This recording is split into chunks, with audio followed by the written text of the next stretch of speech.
In this short video, I'm going to be sharing with you how to connect PayPal inside of System.io.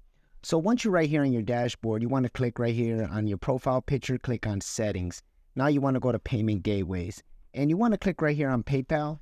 You want to click on Connect. And right here on the bottom, it says read this article to set up PayPal integration. Let's actually right click on that, open a new tab.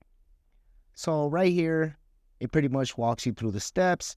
So we're going to go on our PayPal and we're going to go to account access and we want to go to API access and click on update. So right here, I'm on my PayPal account. I'm going to click right here where it says my name. I'm going to click on account settings.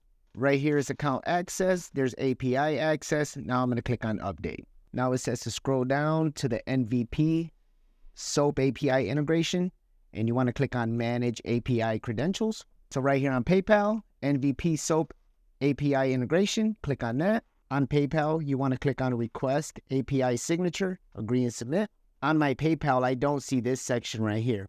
So if you're running into this situation, no worries. We could just skip that and just come right here where it shows API username, API password, and we can add in that information right here inside of System.io.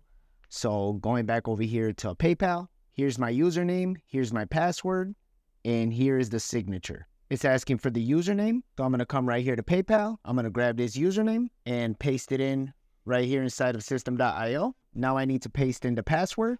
I'm going to go back over to PayPal. I'm going to grab this API password. I'm going to copy that. And I'm going to go back over to System.io, paste that in. And right here it's asking for a signature. So all I have to do is just go back over to PayPal, copy this signature, come back over here to System.io and paste it in just like that. And now you want to click on save. And once you do that, you want to refresh the page. And as you can see, that my PayPal is now connected. It's real easy, real simple. If you have any questions, feel free to leave them in the comment section below, and I'll be more than happy to help you out.